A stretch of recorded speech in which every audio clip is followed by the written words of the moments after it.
All right. Welcome to the Quarantine Check-In. My guest today is the one and only Kristine Vidojevski. She hosts a really cool open mic when it was happening at On the Rocks in Madison Heights. Welcome to the show. How are you doing? Hi, Robert. Thank you for having me. I'm doing well, considering all this garbage. Yeah, I'm fine. I'm well. How are you? I am doing okay. I mean, it sucks that I've been basically trapped in my apartment for the last 2 months.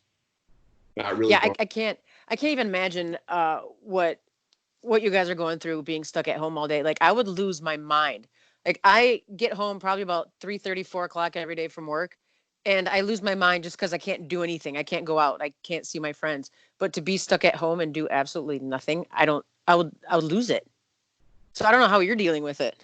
I've been going for walks and runs. I don't know if you know, I hurt my back at the end of February, Yeah. and like I've been going for. I'm finally to the point where I can go for long walks and run, small runs again. But it's been too cold out, and I go through these really weird mood swings. Like sometimes I'm normal, other times I'm just depressed as fuck. I've been there. Yep. The isolation is killing me. Yeah, I bet. I've been Skyping a lot of friends, and I mean, I swear I got all like the voice chat, the video chat, everything downloaded on my phone. It's taken up so much memory. But we play darts together. Like they have a dartboard set up in their garage. I got one down here in the basement, and it's just like we just play darts and we talk and we drink and just hang out that way. So that's kind of keeping me sane. Yeah, I've been invited to a lot of these things. And like I had another show. I was telling someone that they wanted to play Yahtzee online. I'm like, we never played Yahtzee In real life. But the other problem is my Zoom account got hacked, and I am locked out of it. Oh no. So I'm right now trying to deal with Zoom customer service, and they know how to ignore you on so many different levels. Oh, I bet. Yeah, it's like you try to like Zoom with them, and they're like, "Nope, can't see you." Nope. I paid for Zoom Premium because I was recording the show on Zoom, and I wanted longer than 30 minutes. So when they hacked into my account, they spent like about $100 on other stuff. So I can't even call them and get to like real customer service. They're like, "Oh, messages on the website," and nobody responds. Of course not. I mean, that's how America works sometimes, right? Especially now. There's probably so many people calling them and complaining. I don't know, man. I like the free stuff. The free stuff, it's not bad. I mean, the quality's not as good, but Yeah, it's free. I should have just done that, but I did a virtual open mic for 2 weeks, and after the second week, it's like, I don't think I'm going to do one of those again because it's just Yeah, I was thinking about doing one of those, and I no, I can't. There's just it's way too much, way too many people, way too many things going on at the same time. I can't handle that. it's just too depressing. And it's depressing. It's depressing as fuck. I hate it. I shouldn't be doing comedy from my living room unless there are people actually here. Oh my god, I do the same thing. Like I'll say a joke out loud and I get like no response, and I'm like, what's that? Okay, I think it's funny, but is it funny? Is it funny? Tell my dogs, I'm like, are you guys laughing? Like it's so awful. I hate it. I was practicing a joke the other day because I've been writing some new stuff, and as soon as I stood up and started walking around, my cat just ran in the other direction because the last thing it wanted to hear was one of my jokes. He's probably like, not this shit again. Right. And the thing is like I'll ask Brooke, I'll ask the wife, like, hey, listen to this. And she's like, listen, when you're gonna tell me a joke, just tell me the joke. Don't like tell me you're gonna tell me a joke. Just say it. But then I say it in a way, or I'll say it like a couple of times, like, okay, which one's better, this way or that way? And she's just so frustrated with me, and just she hates me right now. She absolutely hates me. Yeah, I hate you. Yeah, Probably more sick of you than hating you. that's what it is. She's sick of me. Yeah, yeah. Well, I feel bad for her too because she works from home, so she's here. She's been here like she's been working from home for like 2 years. So this whole thing isn't new to her. But like once work is over, she wants to leave and wants to go out and wants to go for a walk and ride a bike and skateboard. And I'm like, I'm so tired. from working all day. I just want to do nothing. So we kind of like battle it out that way. Well, that sucks. Yeah, it's kind of a give and take, but it is what it is, you know? Yeah, but at least no one's going outside today because it's just yucky. Oh man, I saw the sun today. I saw it sleet. I saw it snow. I saw it rain. Wind picked up. It was. It was snowing. That just wasn't my imagination. No, it was true. No, it happened. It wasn't. No, it was true. Like that squall that came in yesterday, man. What is this? This has just been a weird weather month. Like, No, really, it has. Yeah, I agree. I mean, I had shorts on a couple Saturdays ago, and then today I got like long johns on and some pants, and I'm freezing still outside. Is it cold in a FedEx truck? The trucks do have heat.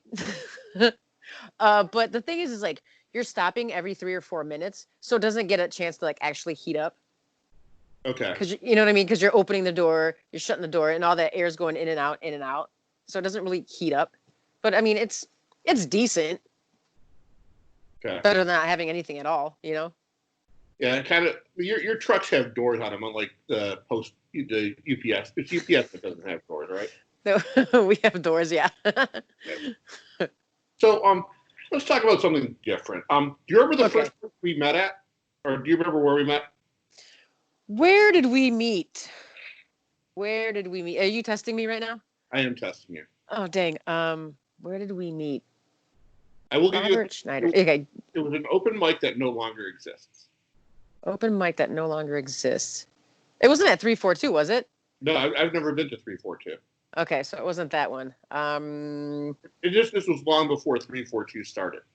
Okay, what else one doesn't exist? Not the Punchline. I didn't meet you there. That one doesn't exist anymore, does it? I think Punchline still exists, but no, it wasn't Punchline. I haven't been there in a while either. Somewhere on the east side. Nope. Dang it. New Way. No, that still exists. Dang it. Oh, it doesn't. That's right. That's right. It doesn't exist. I don't know. You got me. I'll give you one more hit. The person who ran it no longer does comedy. And it was a female.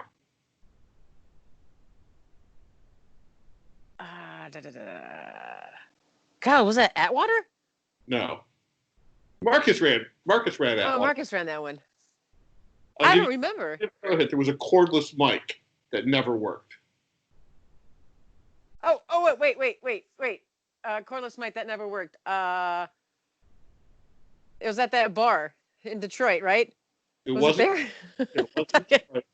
I'll give you another hit. It was on 8 Mile. It was on 8 Mile. Oh my God, this was like 3 years ago, right? No, it was 2 years ago. 2 years ago. A little bit over 2 years ago. Oh man. Hey, look, I drink a lot. I had a lot of concussions. I forget a lot. I don't know. Can't remember. It was at the Blue Moose that Alice and Adrian ran. Oh, that's right. Yes, the Blue Moose above yeah. Yes. I always remember that lady that sat at the bar and she would just yell out profanities at the Keno machine. Like just hold on. She was yelling profanities at the Keno machine? I thought she was That's not my fucking number. Like you know. That's right. Yeah, that's right. Oh wow, that was a long time ago. Yeah. Is that bar even open? It's I still, mean, well, is it like, was it open?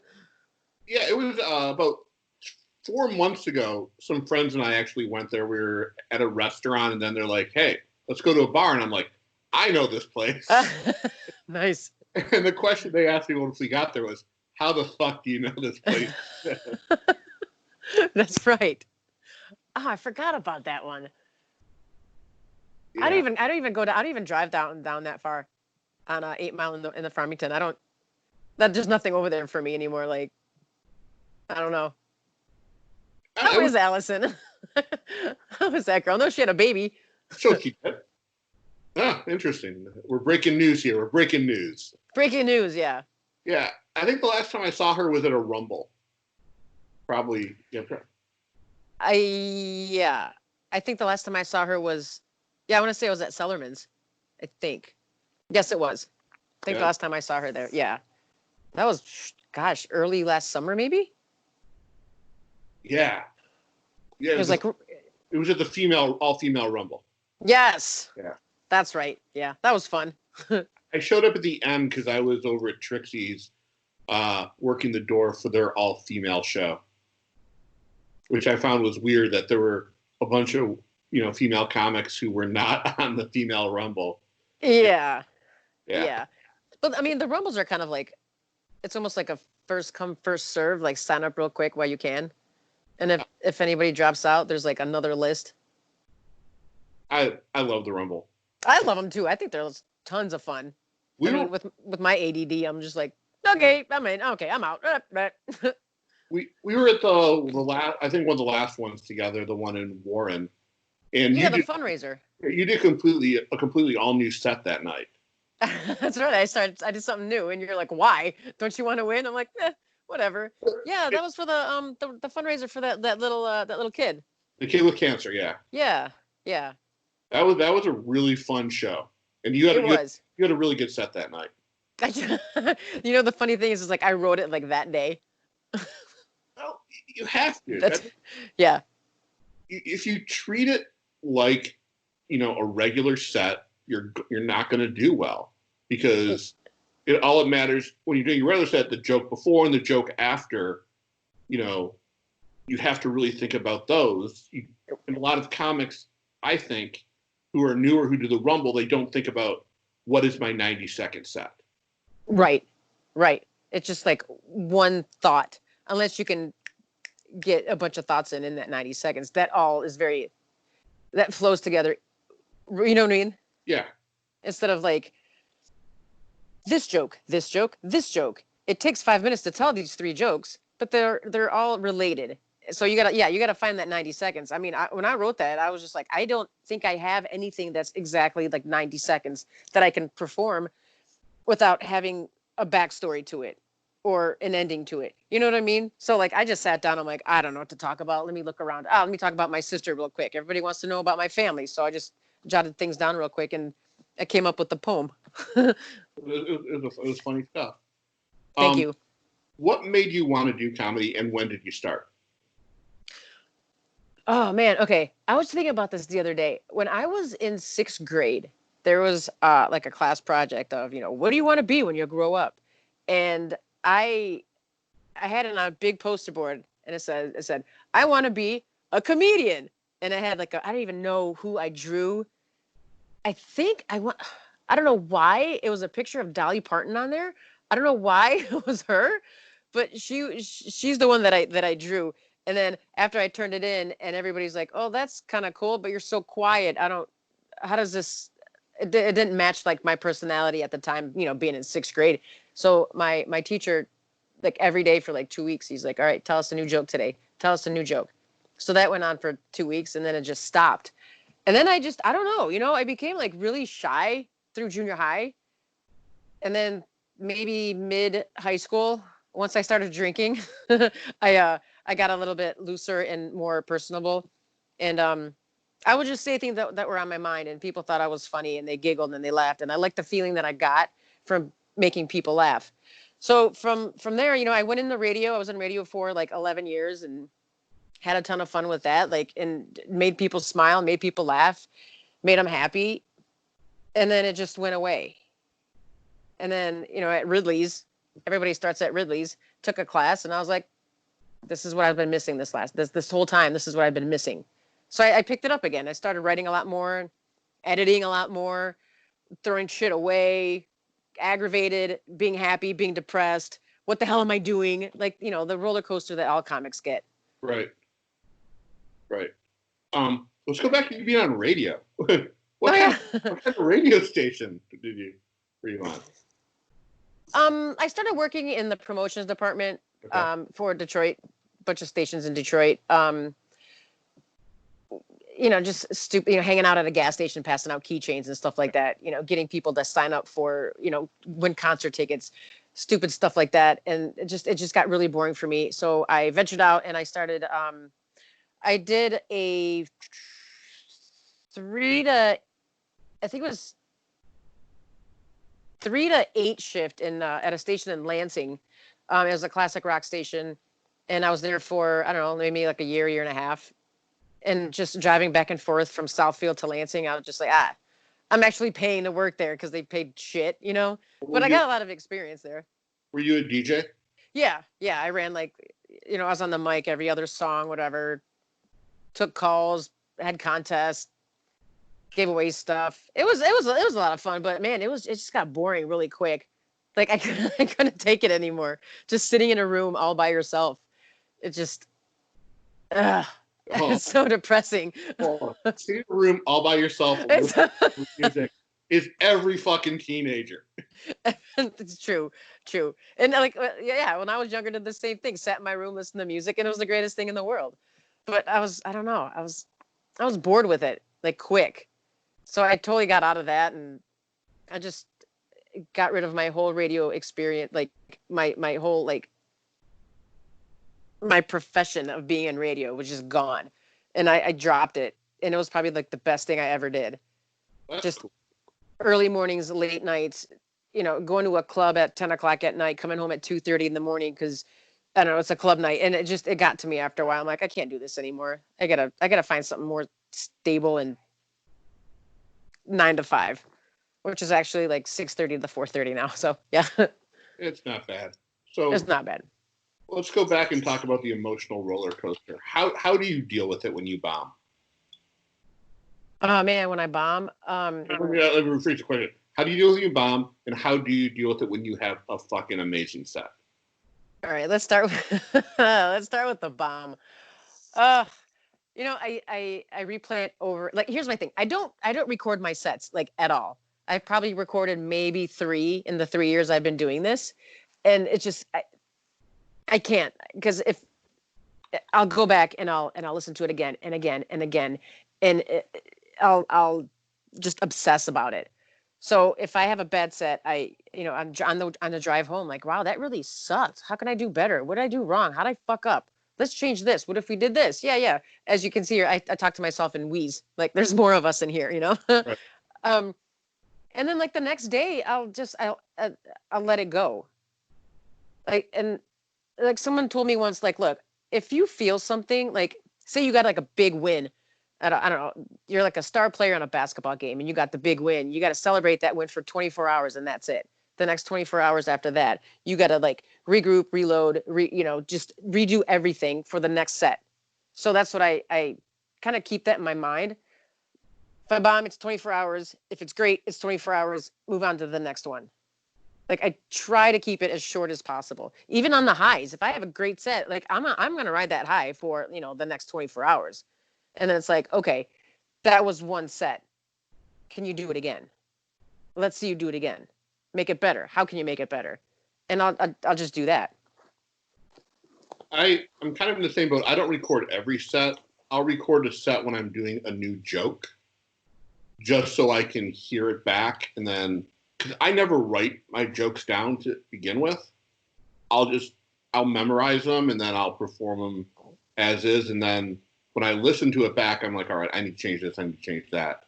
And then I'll work it from there. But I think You don't write your stuff down? I write like every word down. And then when I go back and edit, I just take out certain things that just don't belong.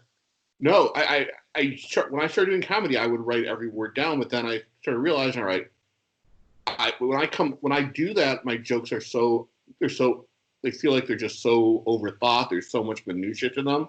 But when I come up with a premise, I'll work it out in my head, and then once I perform it live, I'll write it down after that, and then I'll keep on changing it.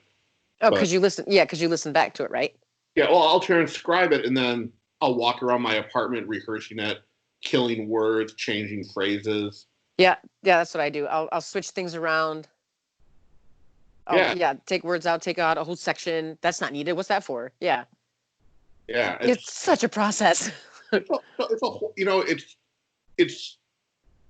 make it look so easy when we're on regular shows. Like, I'll go back to the show we were on in Bay City that Heather Coos ran. Again, you had a great set that night. And thank you. I think at that point, that might have been one of the best times I've ever seen you perform. Like, you hit a new level. Like, you didn't seem as nervous as you have previous times. It's funny you say that because I think at that show, I was the most comfortable on stage that I've ever been. And I don't know what it is about Bay City and that bar, but I felt very comfortable there. I don't know if it was because it was new people and they'd never heard my stuff before, or maybe I'm just getting more uncomfortable with my stuff. I don't know. It's odd, but I agree with you though. Well, you have to think about it. That first of all, that audience was just there for comedy, and with Yeah. with the exception of two individuals who kind of ruined everybody's sets. Good for you. Good for you. That's all I got to say. You did great that night. Yeah. Thank you. But oh god, the guy messaged me on Facebook. Oh, no way. That's awesome. Yeah. He said, "You wanted my forgiveness?" I'm like, "Look, I'll forgive you for wrecking the show, but I won't forgive you for threatening me." That's right. Yeah, that's right. You did threaten you. Yeah. They took him out in the parking lot. Who knows what happened after that? But yeah, I remember that day. That was great. There was nothing more horrifying than me and Justin having to walk out of the bar escorted by bouncers. In Bay City. Right. Yeah. But going back to you, because this is about you. That was a great set that night. And one thing you got to think about is the majority of people who come to our shows have never seen us before. Yeah. So while every comic has heard our bits hundreds of times, the general audience hasn't. True. And I like it when that happens, but like I invite people when I do shows. I invite people, like this. Like I'll invite a bunch of my friends and stuff, and they'll hang out. So I kind of want to perform more for them than some complete stranger. Is that weird? Like I'd rather make my friends laugh and giggle than yo, you okay? Right, I'm back. You good? I'm good. I'm not dead yet. Oh man. That's awesome that you can still get your friends to come to your shows. Yeah. Yeah. And they like I have this one friend, she'll pull me aside like right before and she's like, "Listen, if you get stuck on something, remember the time when we were playing in the backyard and the pool felt like," she'll just bring up some random story. I'm like, "I can't tell. That's just a story." Like she'll do that every time. Yeah. I wish I had friends like that to come to my show. I do have a friend who tries to write jokes for me. And I'm like, yeah, okay, maybe. Just maybe. Maybe. Yeah. And Yeah, I have a friend who she sends me jokes all the time, and I'm like, these jokes they're pretty good. They just need some work. Like, why don't you come to an open mic and perform them and see how it rolls that way? And she's just like, no, I can't get in front of people and talk. Like, okay. I mean, if you want to shoot me some ideas, I'll play with them, and we can work together. And she's like, okay, that sounds great. Yeah.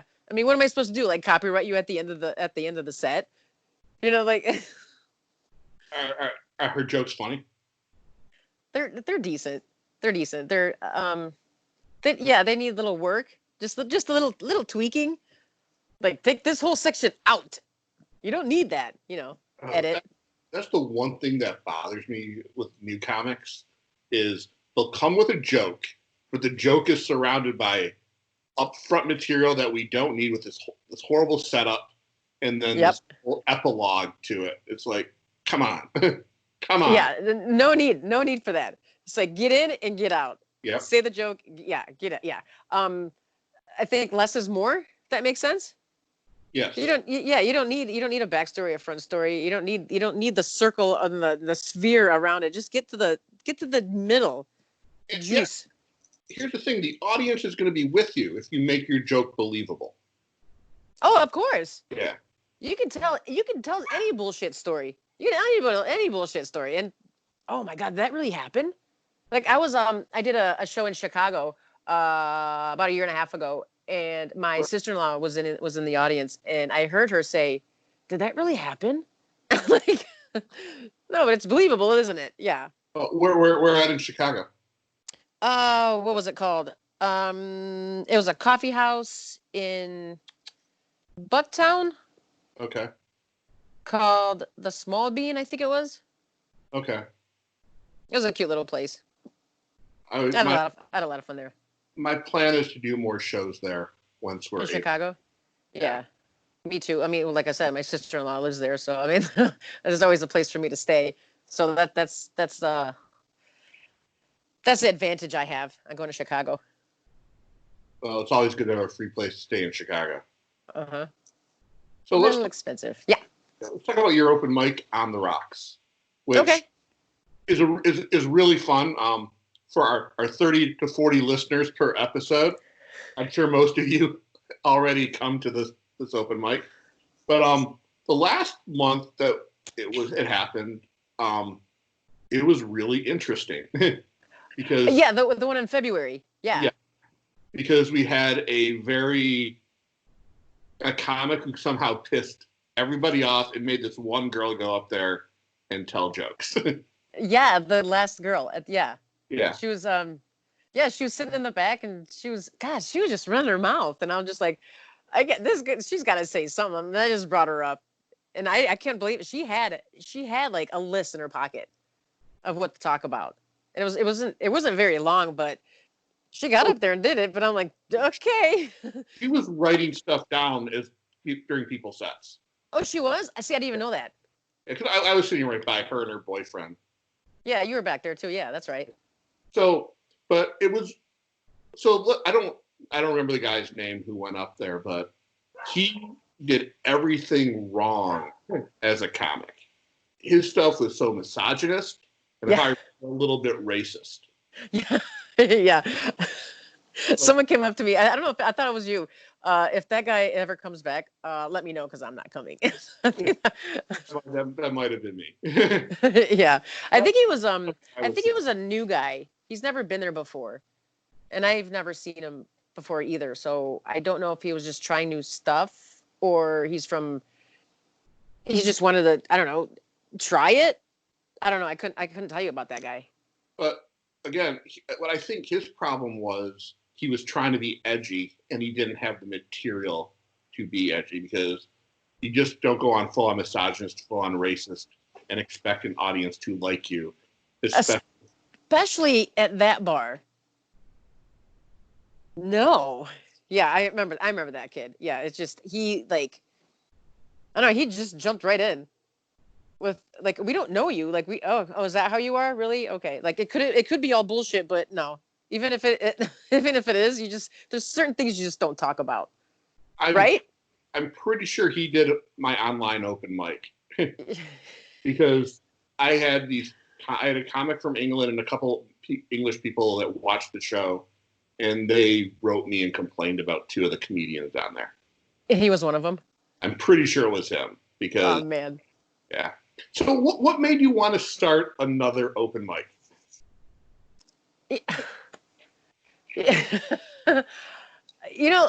I frequent that bar a lot, and I'm friends with the owners, and they always see me posting like, I'm going to be at this open mic. I'm going to be here. And they're like, hey, why don't you start one here? We need help on Mondays. Okay, I guess. And it first started off like weekly, and it was really slow at the very beginning. And then it went bi-weekly. And after a while, I was just like, it's just, the whole market is saturated with open mics on Monday, And I needed to probably tighten it up, make it smaller, and not God, it's hard to explain. To have the quality instead of having garbage after garbage after garbage. You know what I mean? Yeah. So I started doing it monthly, and I think it made it better because it's something to anticipate. Yes. Instead of all right, another open mic on Monday at On the Rocks. Oh, next month it's going to be on this. Oh, we should go next month.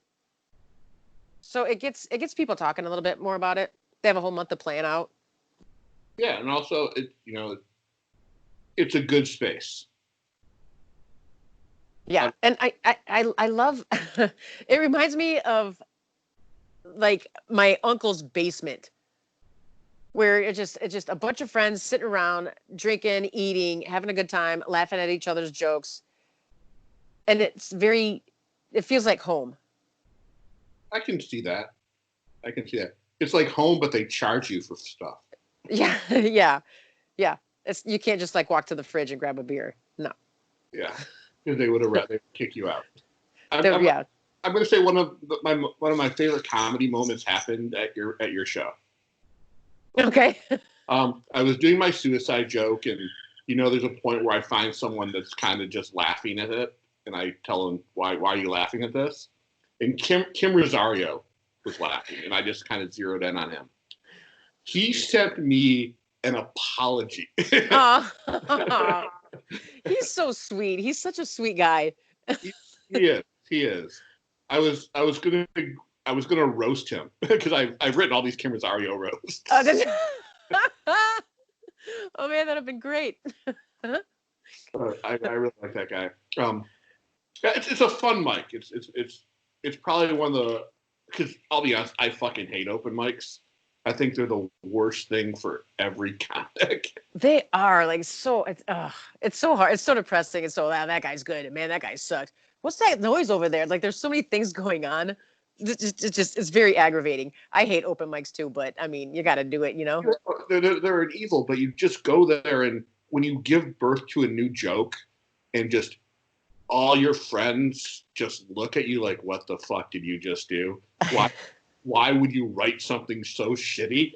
You're a good comedian, but you suck worse than everything else."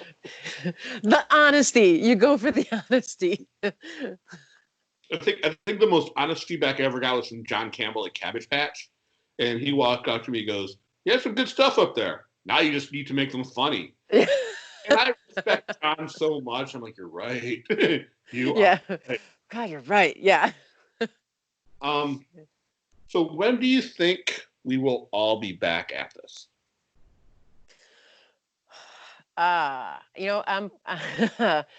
It's hard for it. I don't know. I'm gonna go after Labor Day.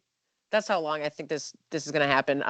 They're probably gonna have like, take tables out and stuff like that. We'll probably be like separated. We won't be able to sit next to each other, like stuff like that's gonna be like kindergarten all over again.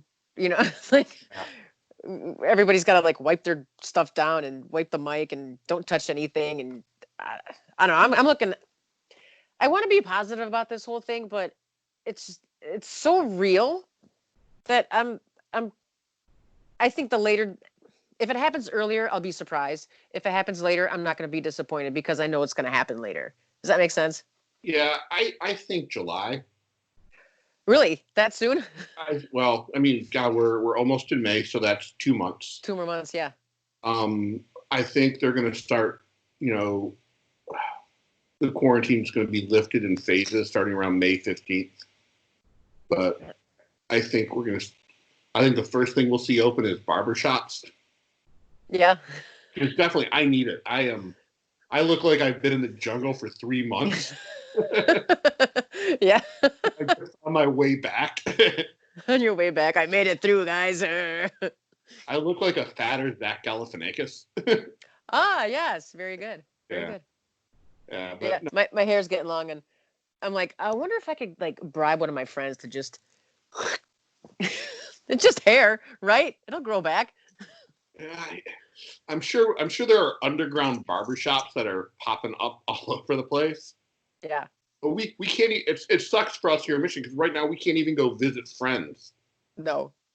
I have to and you could probably call like the cops and narc on me if you want to. I don't care.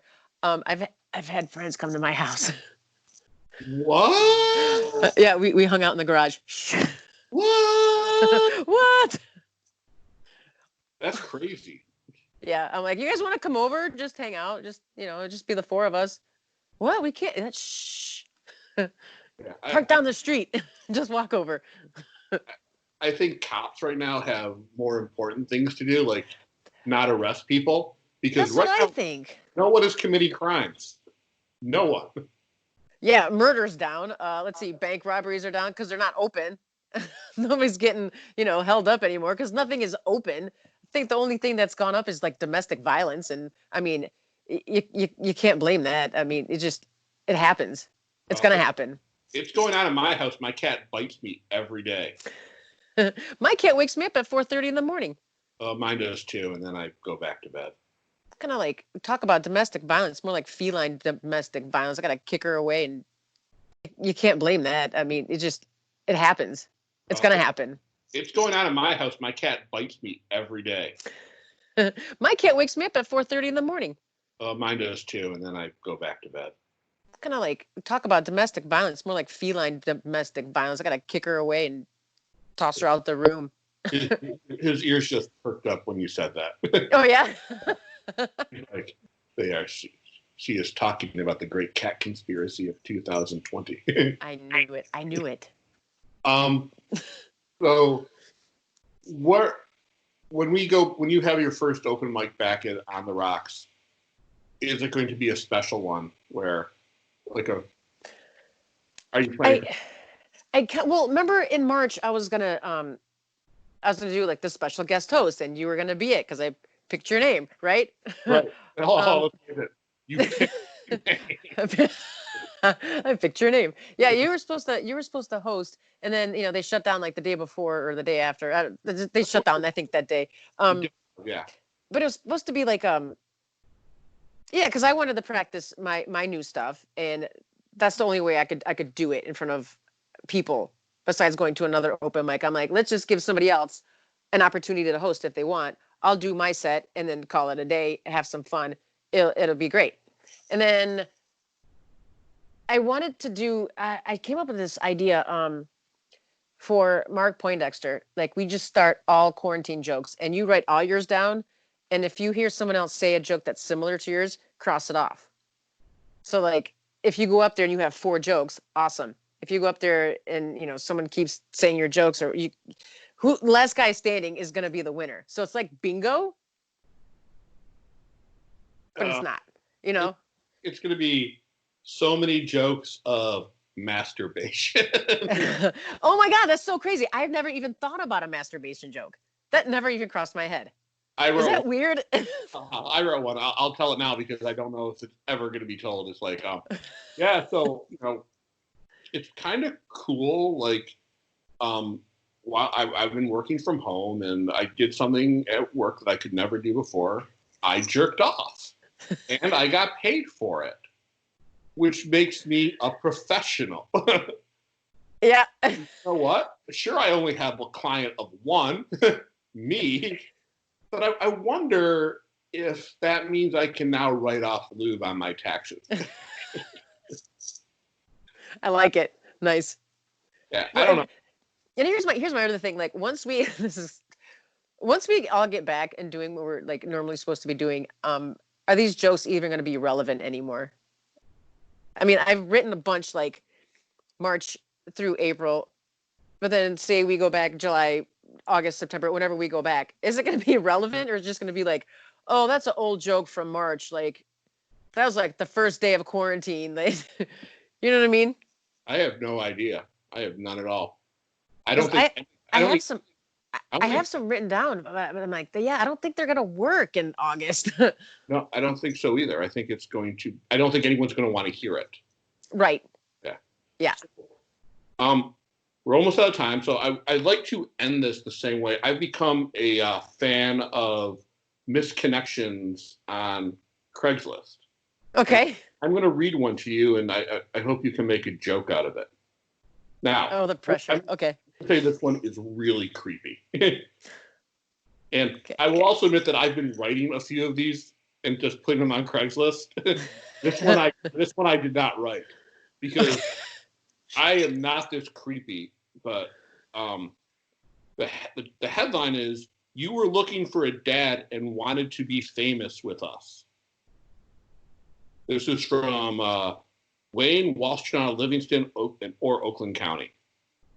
"So we spoke on a site, and you commented you were looking for a dad.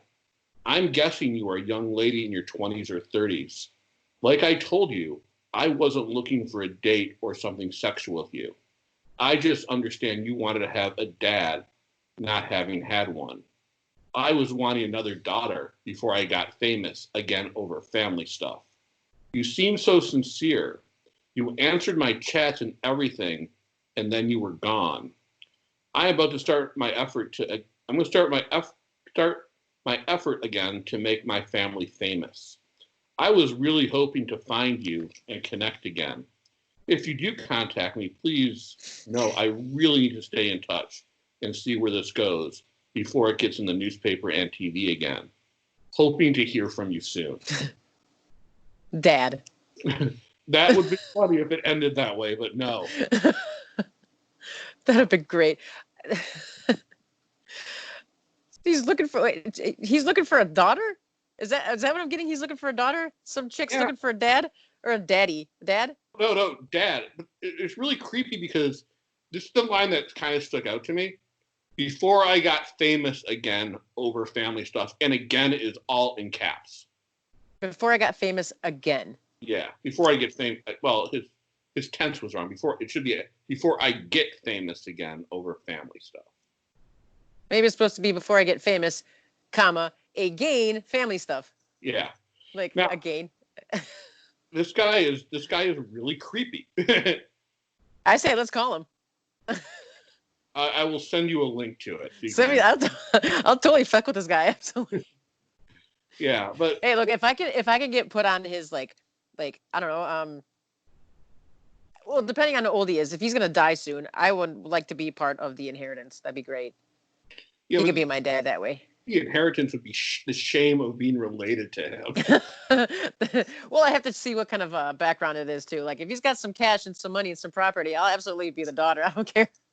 What I want to know is what he got famous for. What did he get famous for again? Again, well, no, to do it again. Yeah. To get famous again. Yeah, I mean, this guy might be the winner of the Creepy Dad of the Year award. Oh, that's creepy. And again, Family Matters. That's odd. And you know why she disappeared? Because this guy really creeped her out.